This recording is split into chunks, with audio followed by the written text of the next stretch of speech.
Rebonjour tout le monde. Un autre vidéo atelier que je veux prendre le temps de faire avec vous pour vous présenter 10 logiciels. C'est écrit en bas le logiciel divers. Il n'y a pas une trame de conductrice dans les différents logiciels. C'est des logiciels qui touchent plein d'aspects de gestion d'un ordinateur. Un des objectifs, c'est de vous en présenter quelques-uns que vous connaissez peut-être, que vous connaissez peut-être pas, mais qui peuvent être utiles, vraiment utiles à connaître pour mieux gérer son ordinateur.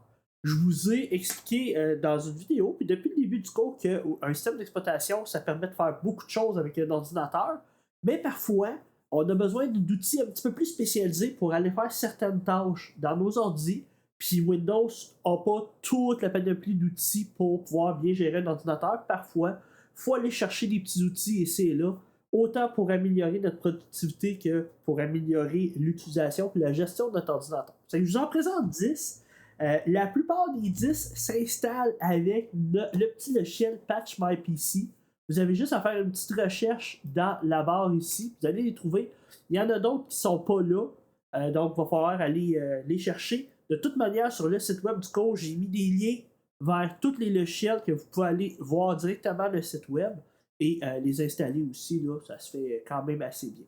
Donc, dans le début du cours, je vous ai fait installer 3 logiciels.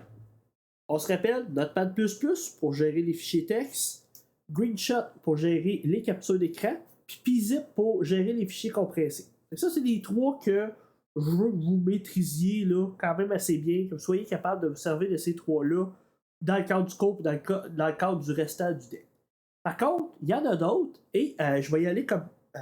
dans le fond, il n'y a pas vraiment d'ordre spécifique, mais le premier que je vais vous présenter, je le trouve intéressant parce qu'il va vous donner de l'information que vous connaissez peut-être pas sur votre ordinateur. Vous venez d'acheter vos ordis et si vous tapez la commande Specky, vous allez trouver un petit logiciel qui s'appelle Specky qui va vous donner les specs de votre ordinateur. Je l'installe et si vous l'installez, vous faites l'installation, il va vous créer un dossier portable. En même temps, ça va vous montrer un petit peu la notion de logiciel portable et de logiciels qui ne le sont pas. Okay?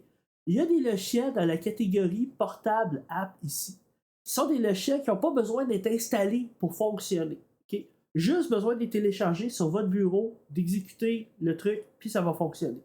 Parfois, il va falloir avoir les droits d'administrateur quand même, mais de manière générale, tous ces logiciels-là fonctionnent sans être installés. C'est un des avantages d'utiliser une version portable. Un autre avantage, vous pourriez mettre ces logiciels-là sur une clé USB, puis arriver sur un ordinateur qui n'a pas d'Internet, puis ça marcherait. Donc, je m'en vais dans Portable App. Vous allez voir, j'en ai 3 ici que je vais vous présenter. On va commencer par Specky. Je vais faire clic droit, PZip, Extract Here, Smart Folder, comme ça il va être dans un beau petit répertoire, facile à utiliser. Et le logiciel en tant que tel, il y a une version 64 bits, donc on va la rouler. Et le logiciel vous donne des informations sur votre ordinateur en allant lire un petit peu là, tout. Donc là, vous voyez, OK, Windows 11 éducation 64 bits. Normalement, tous vos ordinateurs devraient être soit éducation 11 ou éducation 10, là, tout dépendant si vous avez Windows 10 ou Windows 11. Fait que vous avez votre Windows là. Vous avez aussi votre processeur et la température du processeur. La carte mère et sa température. La carte graphique et sa température. C'est que vous voyez un petit peu les différentes. Ça, c'est un sommaire qui est ici dans Summary. Mais on peut aller plus en profondeur avec le système d'opération, le processeur, la RAM. Bon. Fait que vous voyez, il y a tout ça qui est possible. Ce que je veux que vous fassiez, okay, c'est que vous ayez dans File et que vous faites Save as text file.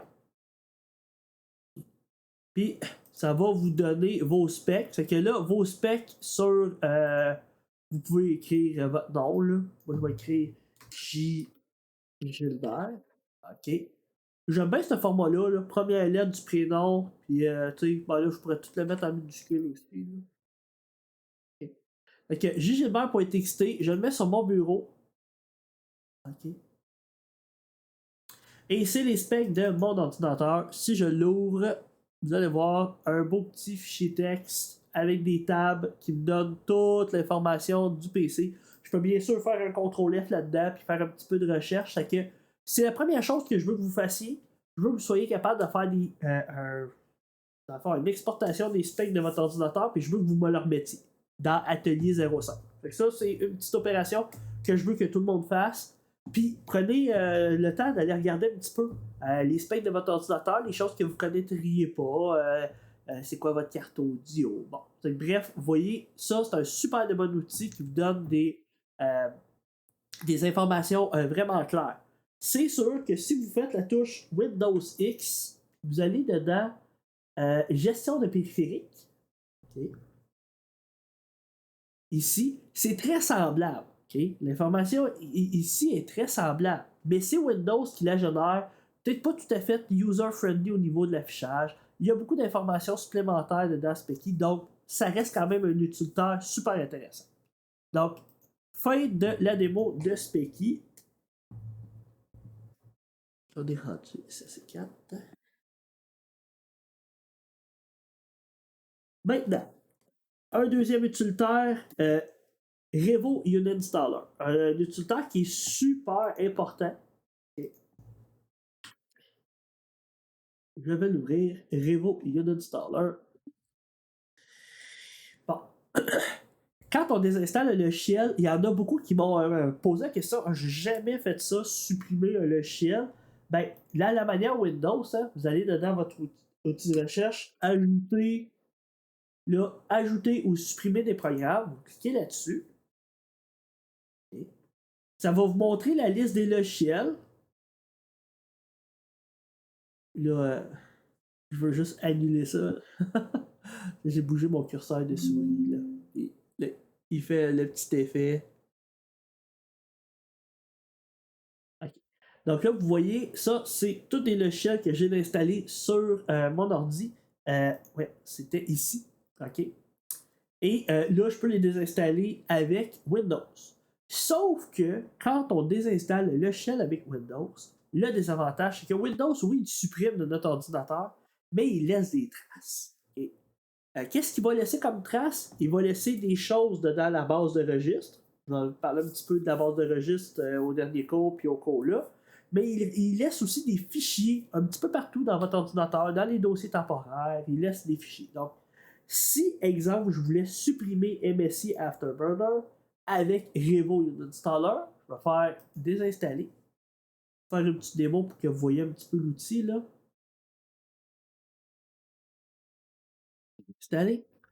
Là, oui, ok. Là, créer un point de restauration système avant de la désinstallation, toujours une bonne idée de le faire.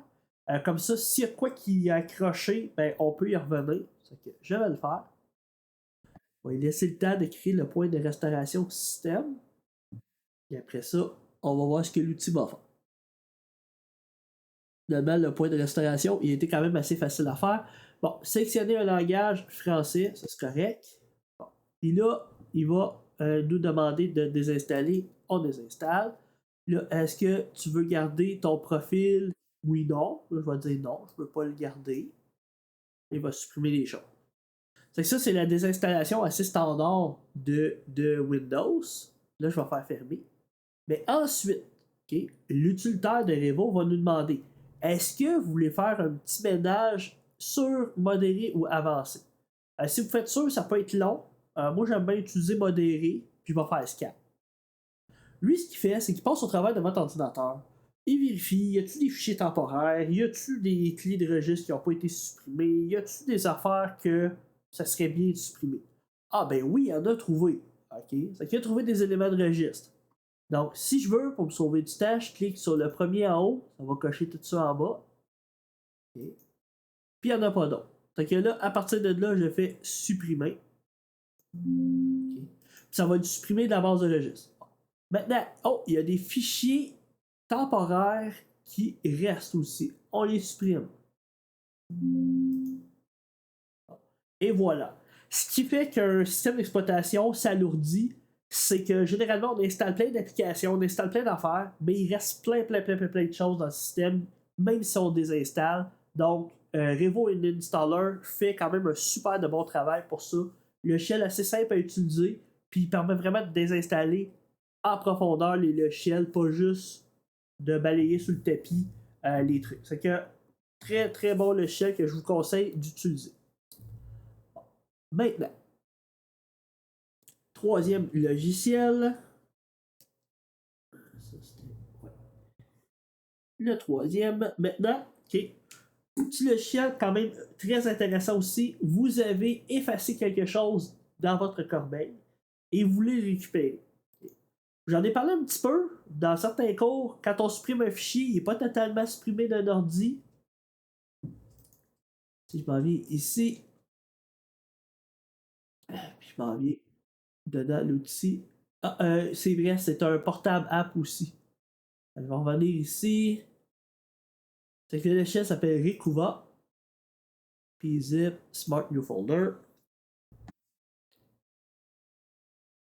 C'est que vous avez effacé un TP par inadvertance, vous avez effacé quelque chose, dites-vous que ça a déjà sauvé la vie de bien des étudiants par le passé. J'ai même aidé une amie avec ce petit logiciel-là.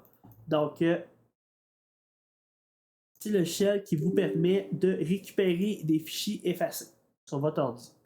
Donc, vous allez voir le fonctionnement est quand même assez simple. On a dit qu'il y a une nouvelle version, voulez-vous la mettre à jour? Non. Next. Bon. Donc, vous lui dites, qu'est-ce que vous voulez trouver? Tous les fichiers, des images, de la musique, des documents. Bon, on pourrait dire des documents. Je fais suivant si c'est un document Word. Là, il pose la question. Où est-ce que le fichier était? Je suis pas trop sûr. Peut-être sur une clé USB, dans mes documents, dans la corbeille. On continue. Là, après ça, est-ce qu'on veut enabler le deep scan? Ça veut dire qu'il va aller encore plus loin dans sa recherche. On ne l'enable pas pour là, mais on va le voir. Donc là, il scanne les disques, il scanne la corbeille, puis il va m'afficher, dans le fond, les fichiers qui seraient de type document, qui seraient retrouvables. C'est quand même un bon logiciel pour ça. Si ça n'a pas été écrasé, là, écrasé par-dessus écrasé par-dessus écrasé, il devrait retrouver des choses. Il fait son deuxième scan. Moi, c'est assez rapide. Là.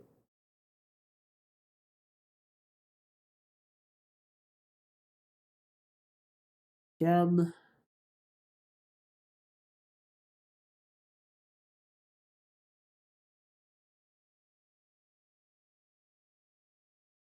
Et il lag un petit peu.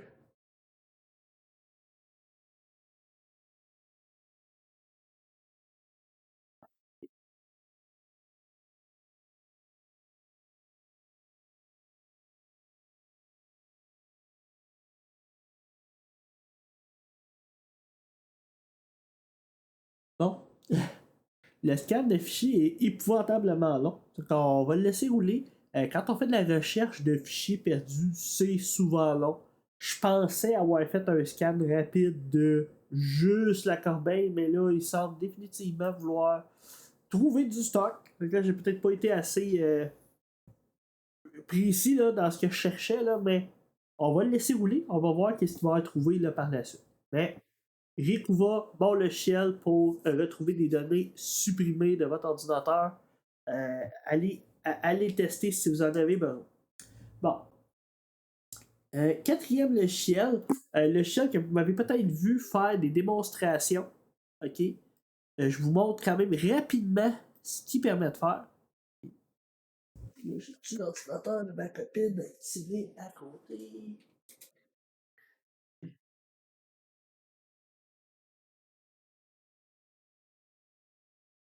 Okay. Anydesk, okay, c'est un logiciel de gestion d'ordinateur à distance, dans le fond. Fait que moi, j'ai l'ordinateur de ma copine, je peux me connecter à cet ordinateur-là, puis y avoir accès. Là, je peux me connecter à distance avec mon compte. Bon. Fait que là, vous voyez, dans le fond, j'ai accès à son ordi, mais j'ai aussi accès à mon ordinateur à partir d'ailleurs. Je peux me connecter avec mon téléphone à mes ordinateurs, parce qu'il y a une application iOS puis Android AnyDesk. Donc, pour faire du soutien technique, c'est super pratique. Moi, ça me permet d'accéder à mes ordinateurs. Et quelque chose aussi que j'aime bien faire, c'est je demande aux gens rouler l'application AnyDesk et donnez-moi le code à 9 chiffres. Puis là, moi, ça me permet de me connecter à leur ordinateur et de pouvoir faire du support technique comme si j'étais là-bas. C'est que j'ai accès à la souris, au clavier, j'ai accès à tout. Donc, le shell qui est super léger et vraiment, ben, il pompe la bande passante parce qu'on voit bien l'ordinateur, là, mais c'est un logiciel qui il est payant. Il y a une version quand même avec une licence, mais de base, si vous en servez juste pour votre utilisation personnelle, il n'y a comme pas de problème. T'sais, quand on s'en sert de manière plus professionnelle que là, ça peut valoir la peine une licence, mais c'est beaucoup moins cher que TeamViewer. Vous avez peut-être déjà entendu parler de TeamViewer, qui est un connu aussi, un classique, mais AnyDesk fait vraiment le travail super fluide, super facile à utiliser. C'est que moi, je vous le recommande si vous avez un laptop et vous voulez vous connecter à votre ordinateur à la maison, ça marche. Le seul hic, c'est que sur le réseau du cégep, AnyDesk semble bloqué. Il faut avoir un VPN pour pouvoir y accéder. Mais si vous faites un tether avec votre iPhone, puis vous êtes capable de vous connecter avec le réseau, ben, vous êtes capable d'accéder à vos ordis puis à faire un petit peu certaines opérations administratives sur vos PC. Fait que AnyDesk, c'est vraiment un must, là, c'est quasiment un incontournable pour aider les gens à distance. Ah bon, Rikuva il a fini par finir, il dit ok, il a pas réussi à scanner certains disques, c'est pas grave. Ok, il a trouvé dans la corbeille 2 énoncés de TP que j'avais fait pour mon cours de programmation dynamique. Et c'était peut-être des fichiers que je voulais pas perdre. Que là, je pourrais faire recover. Puis là, je dirais, hey, j'ai vu sur le bureau. Et que là, est-ce que tu veux restaurer sur le même disque? Il dit, ah, il y a des petites chances que ça ne fonctionne pas. On va faire oui. Puis là, ça semble correct. Il a réussi à récupérer mes 2 fichiers. Et voilà. Fait que là, ils disent, ben, c'est sûr qu'ils recommandent hein, d'aller vers la version professionnelle, mais j'ai quand même réussi à retrouver mes fichiers. Okay. Good. J'en avais besoin pour pouvoir les remettre dans la corbeille. Bon. Donc, ça vous a montré un petit démo du logiciel. Donc, AnyDesk, super bon logiciel pour contrôle à distance. Le 5e logiciel que je veux vous montrer, ok, vous avez peut-être déjà entendu parler de logiciels comme CCleaner qui permettent de faire du ménage de l'ordinateur. Le logiciel est comme un peu mitigé. Il y a eu des problèmes de sécurité par le passé. Il y en a qui trouvent que c'est un outil qui est un petit peu trop intense au niveau du nettoyage parce qu'il nettoie même les registres. Bon, c'est que il est un peu controversé sur Reddit. Je le présentais par le passé, mais maintenant, je préfère vous présenter un autre logiciel qui s'appelle Bleach. Ça fait un peu avec le concept BleachBit. C'est le logiciel qui permet de faire du nettoyage de nos fichiers temporaires en cache. C'est surtout là qu'il peut y avoir des trucs à nettoyer. Donc, Adobe Reader, fichier d'échange, ok, ici, ça, je pourrais aussi. Okay, ça peut être là. Ouais, ok. Ok. Ok. Ok. Bon. Discord. Les caches de Discord. Je pourrais faire un petit ménage. Les caches de Firefox. Bon. Si vous le faites, mais ça va effacer tous les mots de passe aussi de votre Firefox. C'est ça, il faut faire attention. Fait que Firefox, je ne vais pas le faire. Mais Flash, je pourrais le faire. Google Chrome aussi, vu que je m'en sers pas souvent. Internet Explorer aussi. Microsoft Edge aussi. Un petit avertissement. Office. Fait que les fichiers récemment utilisés, ben, des fois c'est le fun de les avoir quand même. Paint. Fait que là, vous voyez, ok, la corbeille, espace disque libre. C'est que ça ici, des fois, il y a de la place qu'on peut faire beaucoup à cet endroit-là dans le système. Okay. Que je coche tout ça. TeamViewer, vous voyez, je pense que j'avais déjà TeamViewer installé, VLC, bon, Windows Defender, puis Windows Explorer, les fichiers récemment utilisés, ok, WinRAR, je ne savais même pas que j'avais WinRAR installé, la cache de Zoom, des enregistrements, bon, ça peut être intéressant. Puis là, quand je vais faire le nettoyage, ben, je peux faire prévisualiser là, pour voir. Il va faire un petit scan, et il va dire combien que j'ai de trucs à récupérer en taille de disque et tout et tout. Fait que lui avec, je vais le laisser rouler. OK? Puis quand j'ai fini, ben, je vais faire nettoyer.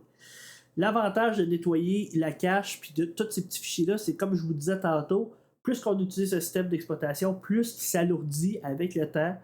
Par le passé, j'étais du genre à réinstaller mes Windows une fois ou 2 ans pour faire un genre de clean install puis repartir sur des bonnes bases. Là, pour l'instant, ça fait longtemps. J'ai même réinstallé Windows 11 par-dessus mon 10, puis à date, ça va bien. Okay? Mais ça veut pas dire que j'aurais pas besoin d'en faire une installation à un moment donné. Mais là, en ce moment, mon système, je le calcule stable.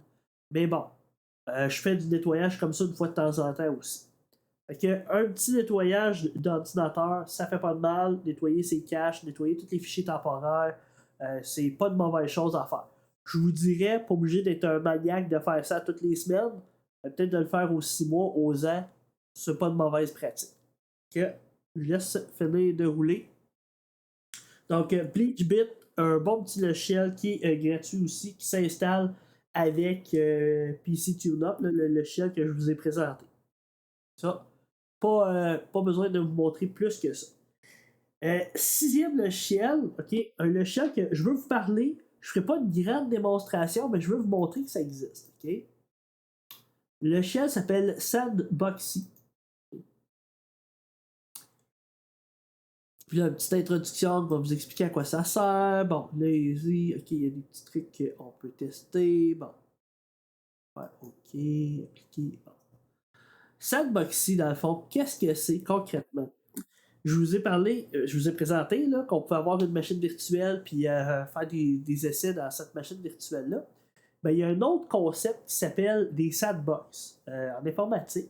C'est d'avoir une espèce d'endroit bac à sable, c'est pour ça que ça veut dire sandbox en français, où est-ce qu'on peut faire des tests pour tester des applications, tester des comportements de choses sur notre système, mais sans que ça ait d'impact sur notre système concrètement. C'est que si vous avez des trucs à essayer, je n'essayerai pas des logiciels malveillants ou des choses là, qui sont des virus, mais mettons qu'il y a quelque chose que vous n'êtes pas 100% sûr, un script ou quelque chose que vous n'êtes pas 100% sûr de ben, vous avez à faire un test, ben, vous pouvez utiliser Sandboxy pour faire un essai puis voir comment ça va se comporter. C'est que vous créez une nouvelle sandbox puis vous testez votre application à l'intérieur de celle-ci. Puis vous allez voir, là, c'est quand même un endroit beaucoup plus sécuritaire que de tester dans Windows directement. Fait que je vous le dis, ça existe. Je veux juste que vous connaissiez l'existence de ce genre de logiciel-là. Vous dites, ah ok, c'est possible de le faire. Il y a des VM, puis il y a aussi des sandbox. C'est une catégorie de logiciels qui est bien intéressante à connaître. Je suis déjà servi dans certains projets pour faire des tests. Donc, ici, il n'a pas fini encore, bon, il est sur le bord. Fait que Sandboxy, gardez ça en tête.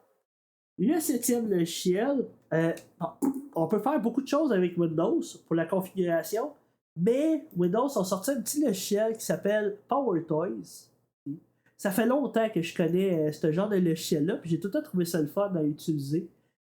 C'est un logiciel qui permet de personnaliser son ordinateur de manière encore plus intéressante. Là. Il y a un paquet de petites choses que vous pouvez configurer dans PowerToys que vous ne pouvez pas dans Windows de base. À moins que vous iriez dans les méandres du système d'exploitation, mais de manière aussi facile que ça, non.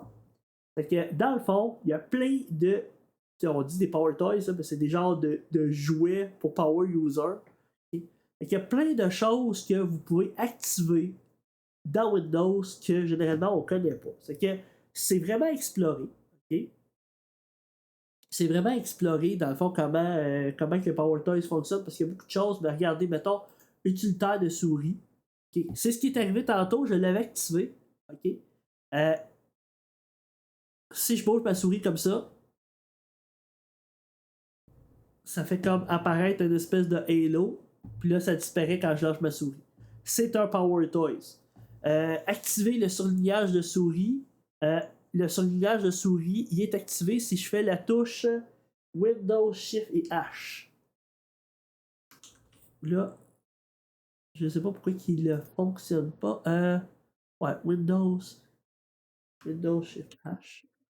Mais normalement, il devrait marcher. Mais ça fait juste activer le curseur de souris. Ouais, H. Ok. Mais là, c'est peut-être à cause de mon curseur pointer aussi là, qui fonctionne pas. Ok. Bon. Réticule de pointeur de souris, ça avec. Windows, Alt et P. Ah, celui-là, il a marché. Donc, tu sais, ça peut être quelque chose d'intéressant pour bien savoir il est où notre curseur de souris. Donc, ça, c'est pour les utilitaires de souris. Mais, il y en a un aussi, Keyboard Manager. Il y a des trucs pour le keyboard. Ah, il y a un utilitaire pour renommer les fichiers. OK? Puis, vous faites Shift clic droit, puis il va y avoir quelque chose de Shift clic droit. Puis là, il devrait avoir. En tout cas, le menu, il y a plus de trucs. Puis là, il y a Power Rename. Power Rename, il permet de faire certaines affaires. Fait que, vous allez voir si vous avez à renommer des fichiers. Puis vous avez à tout renommer des fichiers. Avoir un utilitaire qui permet de tous les renommer rapidement. Ça peut être super intéressant. C'est que, règles d'écran. Possibilité d'avoir des règles d'écran. Windows Shift M. Windows Shift M. Lui, en tout cas, le Windows Shift, il a pas l'air de marcher. Je sais pas pourquoi. En tout cas, ça serait investigué. Pourquoi qu'il ne fonctionne pas. Mais bon, ça permet de faire afficher des règles. Et un moyen simple et rapide de mesurer des pixels de l'écran. Ah, ok, il est ici. Ah, il est ici. Ah ah, cool. Ok, c'est moi qui le voyais pas. Bon. C'est que, il y en a plein. Et c'est à chercher un petit peu dans les fonctionnalités. C'est qu'il y a vraiment un paquet de trucs que vous pouvez activer dedans les Power Tools. C'est que c'est vraiment quelque chose de fun à explorer parce qu'il y a des affaires qu'on on pensait pas que c'était possible de faire. Fait que dans l'explorateur de fichiers, qu'est-ce que je pourrais faire fonctionner? Il y a beaucoup de choses là-dedans. Il faut faire attention, c'est expérimental, mais c'est quand même vraiment cool là, à découvrir. Là, on le voit là, ok, il a fini pour BleachBit. Là. Regardez, juste pour Discord, là, il a récupéré 600 MB d'espace. Ce qui est quand même pas mal. Là. Microsoft Edge aussi a un 600 MB. Tu sais, c'est. Ici, ça commence à être pour Windows des 2.6 GB. Fichier temporaire, 6.9 GB. Tu sais. Fait que juste pour le système, je peux récupérer 14 GB de place. Tu sais. Fait que, ouais, moi, ça fait longtemps que je ne l'ai pas roulé. Là. Puis regardez les autres, 129 MB. Windows Explorer, mes miniatures, 250 MB. C'est que ça fait vraiment beaucoup de choses à récupérer.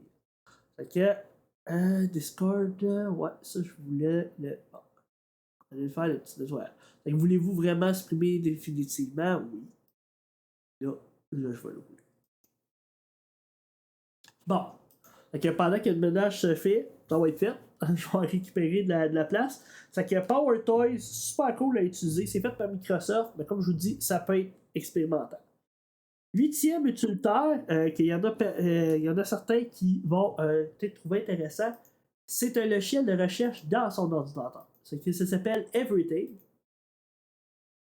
Et c'est un espèce de petit moteur de recherche et il va chercher partout dans votre ordinateur pour des dossiers ou des fichiers avec un nom. Là, vous allez dire, ouais, mais il y a l'outil de recherche ici, okay, qui fonctionne, mais il est tellement pas.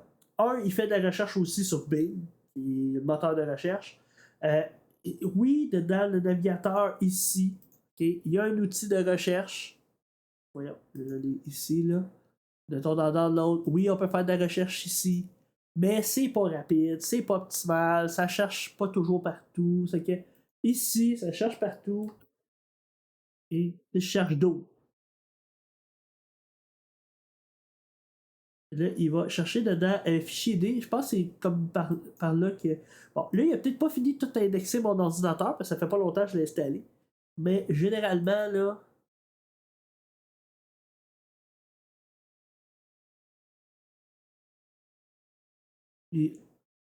Là, en ce moment aussi, je suis en train de faire du nettoyage. Là. Ça se peut que.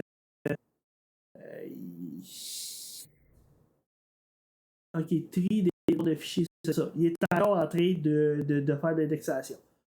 L'indexation est faite, là, vous allez pouvoir vous en servir. Vous cherchez. Ah, ok, bon, ben, vous voyez. Il a trouvé tous les répertoires qui s'appelaient Doom sur mon ordi. J'en ai pas mal.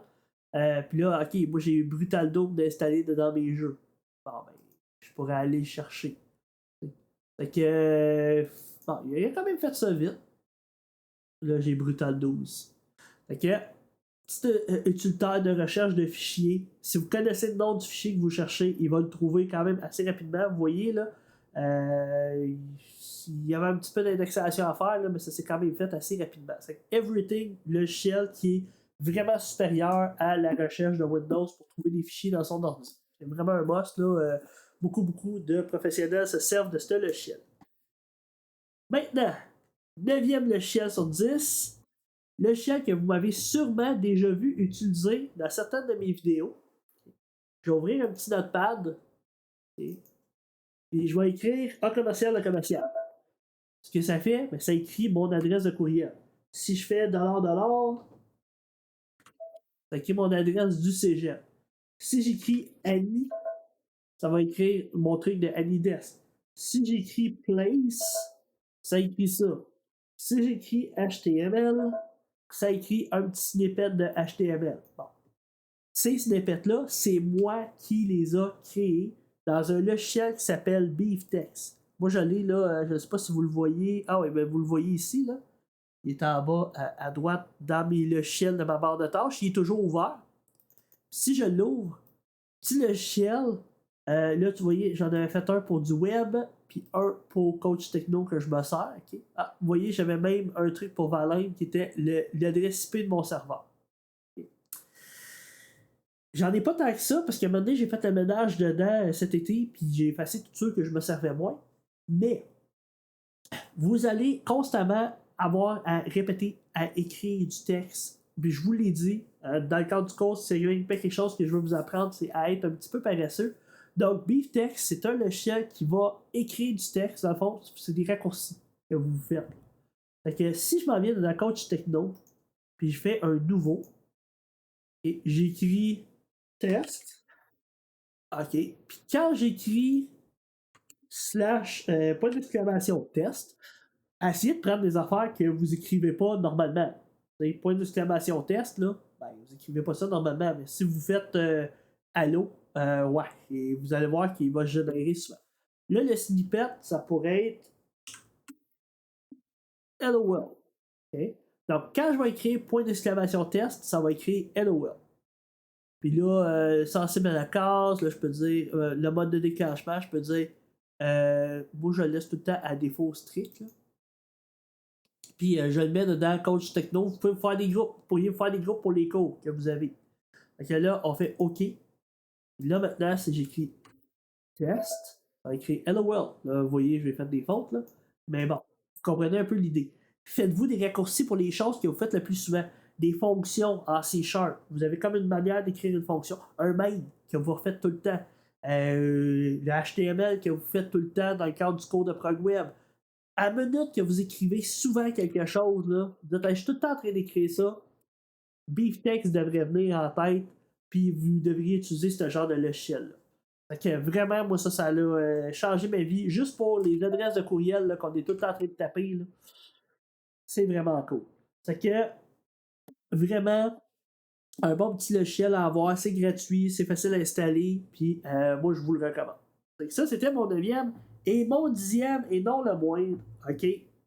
Là, je vous ai montré un paquet d'utilitaires qui font un petit peu de tout. On a vraiment passé d'un endroit à l'autre. Mais la dernière chose qui serait vraiment importante à faire, puis qu'on oublie tout le temps, c'est de faire nos backups. Nos backups, moi personnellement, j'utilise OneDrive pour mes fichiers. Mes fichiers sont tout le temps comme un peu en backup sur OneDrive. Sauf que on n'est pas. Je veux dire, je pourrais me faire hacker mon compte OneDrive ou je pourrais me le faire encrypter, puis là, j'avais plus accès à mes données et tout et tout. C'est que personnellement, ce que je fais, c'est une fois de temps en temps, je fais un backup de mon OneDrive sur un disque dur externe que je conserve. Ça, c'est une bonne pratique. Une fois aux 6 mois, je fais ça. Maintenant, on peut faire aussi un backup de son ordinateur, de toute la configuration qu'on a avec certains outils, dont un que j'aime beaucoup qui s'appelle Asus To Do Backup Free. Il est gratuit. Il y a une version payante. Ils vont vous achaler avec la version payante, vous allez voir. Mais ça reste un bon logiciel pour faire des backups. le laisser ouvrir.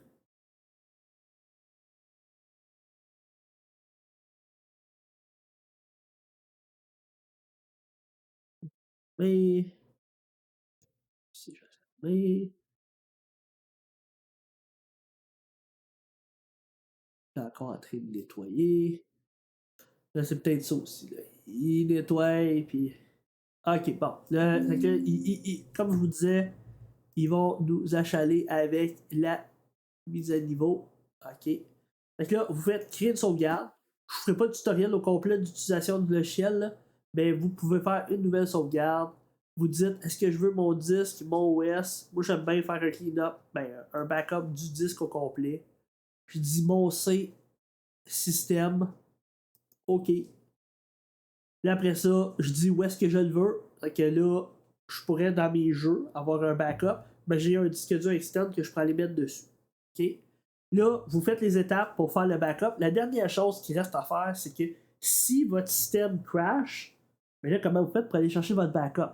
Ben, il va falloir que vous fassiez une clé USB de démarrage avec Asus To Do Backup qui va vous permettre de booter dans un système qui va vous permettre de reprendre votre backup et de remettre vos fichiers. De remettre votre système comme il était.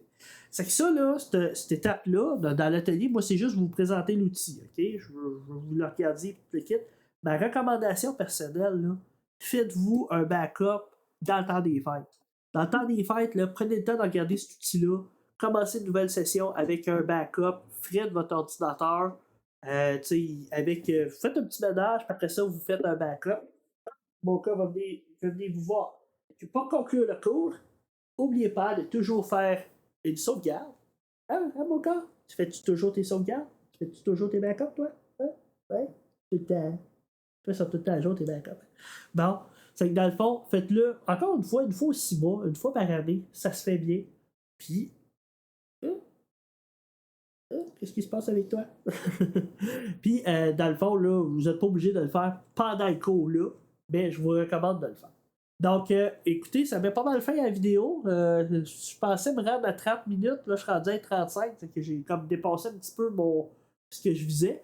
Mais l'idée, c'est que vous compreniez qu'il existe des logiciels pour faire un paquet de tâches sur un ordinateur. Puis, dans le fond, ben, l'idée, c'était de vous présenter comme mon top 10 des logiciels que je trouvais intéressants. Puis, si vous avez des commentaires, n'hésitez pas. Puis, finalement, en devoir, ce que je vais vouloir que vous fassiez, c'est que vous m'en trouviez un supplémentaire des 10 que je vous ai présentés, puis que vous me le présentiez. C'est vraiment ça un petit peu le devoir, c'est de dire, regarde, moi j'ai pris le temps de vous présenter 10 logiciels, je veux que vous m'en présentiez un que vous aimez bien, qui est un bon utilitaire, puis vous pensez qu'il est pertinent, là, qui n'est pas dans les 10 que je vous ai présentés. Ok? Ciao tout le monde! Hein? Tu dis bye bye, mon cas tout le monde? Ouais?